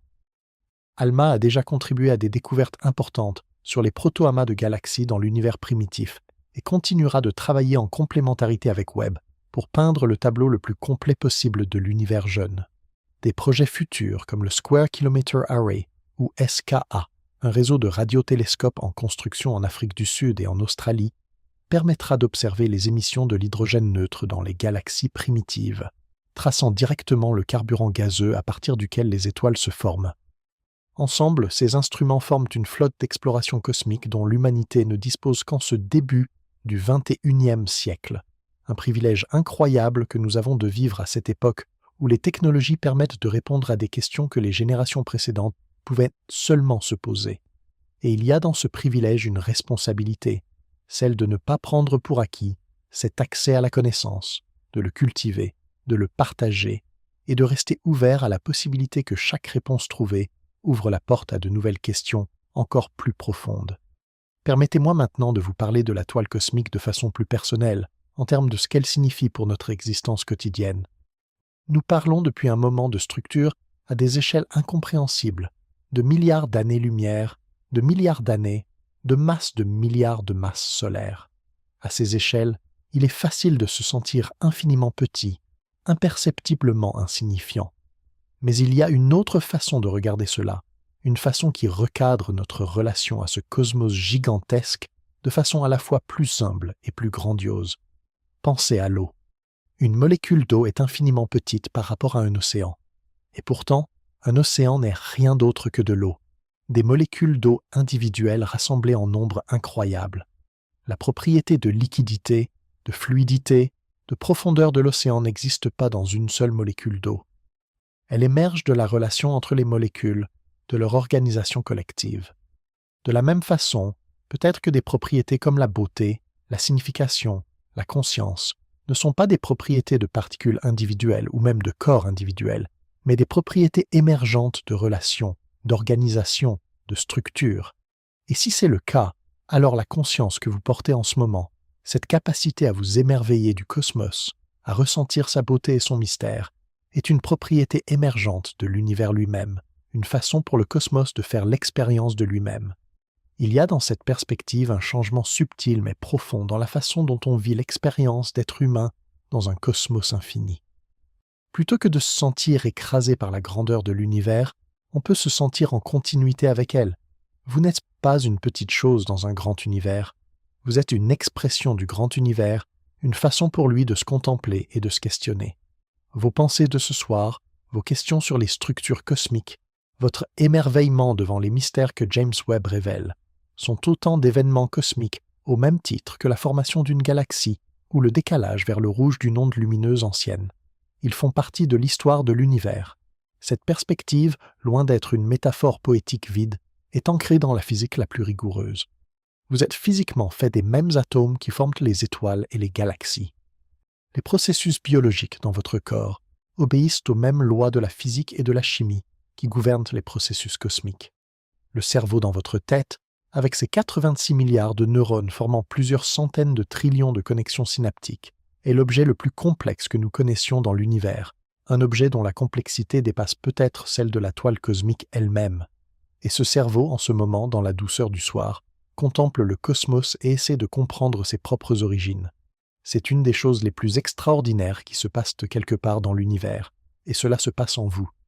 Il y a une tension fascinante entre la grandeur incompréhensible du cosmos et la grandeur comparable, quoique différente, de la conscience humaine. D'un côté, des structures de milliards d'années-lumière, des masses de milliards de soleils, des durées de milliards d'années. De l'autre côté, un réseau neural de moins de 2 kg qui peut concevoir ces échelles, formuler des questions à leur sujet, construire des instruments pour les étudier et ressentir de l'émerveillement devant elles. Ces deux grandeurs se font face l'une à l'autre dans un dialogue qui est peut-être la chose la plus profonde qui se passe dans l'univers, et vous êtes le lieu de ce dialogue. Tandis que nous approchons des dernières portions de notre voyage ensemble, laissons-nous glisser vers une synthèse douce des idées qui ont traversé cette nuit. Nous avons voyagé depuis la conception du télescope James Webb et ses capacités extraordinaires, en passant par l'histoire de la formation des structures dans l'univers, jusqu'aux découvertes troublantes de galaxies et de structures qui ne devraient pas exister selon notre modèle cosmologique actuel. Nous avons exploré les implications de ces découvertes pour notre compréhension du Big Bang, de l'inflation cosmique, de la nature de la matière noire et de l'énergie sombre. Nous avons réfléchi aux méthodes scientifiques par lesquelles ces anomalies sont étudiées et à la façon dont la science progresse face à des données déconcertantes. Et nous nous sommes arrêtés pour contempler ce que tout cela signifie philosophiquement et existentiellement pour nous en tant qu'êtres pensants dans un cosmos qui se contemple lui-même. Permettez à votre esprit de se poser maintenant sur quelques images qui résument l'essence de ce que nous avons exploré. Imaginez James Webb suspendu dans le noir de l'espace à 1,5 million de kilomètres de la Terre, son miroir doré recevant les derniers photons d'une lumière émise, il y a plus de 13 milliards d'années. Cette lumière a voyagé à travers un espace en expansion, s'étirant à mesure que l'univers grandissait, portant dans sa longueur d'onde décalée l'empreinte de tout ce qui s'est passé depuis sa naissance dans une galaxie primitive. Et maintenant, après tout ce voyage, elle arrive sur ce miroir doré construit par des mains humaines, et devient une donnée dans un fichier informatique, et devient une image sur un écran, et devient une question dans un article scientifique, et devient une idée dans votre esprit, ici, ce soir, dans la chaleur de votre lit. Cette chaîne de causalité, de la galaxie primordiale à votre conscience endormie, est quelque chose d'absolument extraordinaire. Imaginez maintenant la structure géante que Webb a détectée dans l'univers primitif. Des centaines de galaxies, chacune contenant des milliards d'étoiles, elles-mêmes peut être entourées de systèmes planétaires, reliées entre elles par des fils gravitationnels invisibles, formant ensemble une tapisserie cosmique d'une taille qui défie notre compréhension théorique. Cette structure était là, réelle et présente, quand notre Soleil n'existait pas encore, quand la Terre n'était pas encore formée, quand la vie n'avait pas encore mis pied dans ce coin du cosmos. Et maintenant, 13 milliards d'années plus tard, une créature née de cette même poussière cosmique a construit un miroir pour regarder cette structure et s'est demandé comment elle était possible. Il y a dans le fait même de cette question, comment cela est-il possible, une beauté particulière. Car cette question est le signe que notre compréhension de l'univers est vivante, qu'elle se confronte à la réalité avec une honnêteté qui l'oblige parfois à se remettre en question. Une science qui ne pose plus de questions qui dérangent, une science qui a trouvé toutes les réponses et n'est plus surprise par rien, serait une science morte. Les anomalies de James Webb sont des signes de vie de notre compréhension scientifique du cosmos, des invitations à creuser plus profond, à regarder plus loin, à penser différemment. Elles sont des cadeaux, même si ce sont des cadeaux dérangeants. Dans les années à venir, la réponse à ces mystères viendra peut-être de façons inattendues. Elle viendra peut-être d'un jeune doctorant qui travaille la nuit dans un bureau à Genève ou à Paris ou à Montréal, faisant tourner des simulations sur un ordinateur, et qui verra quelque chose dans ses résultats que personne n'avait vu avant lui. Elle viendra peut-être de la découverte d'une particule dans un accélérateur qui confirmera ou infirmera une prédiction de la théorie de la matière noire.